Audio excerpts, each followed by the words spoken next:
Thanks for checking out SYMFONI on YouTube. Please be sure to subscribe and like our videos for updates.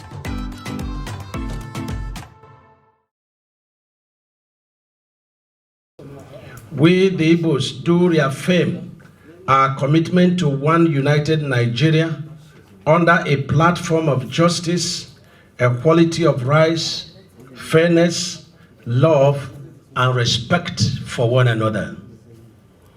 We condemn in totality the activities of violent secessionist groups in Southeast and elsewhere. We firmly proclaim that we do not support them. They do not speak for Southeast.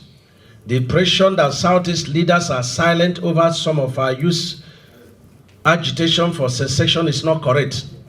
While we firmly promise to protect everyone either from our own region or other regions living in our places, we plead with the leaders of other regions to please note the threats to our people and to please address the threats to our people and to protect them. We condemn the killing of security agencies, the burning of strategic infrastructure, and killing of civilians in Southeast and even in other regions.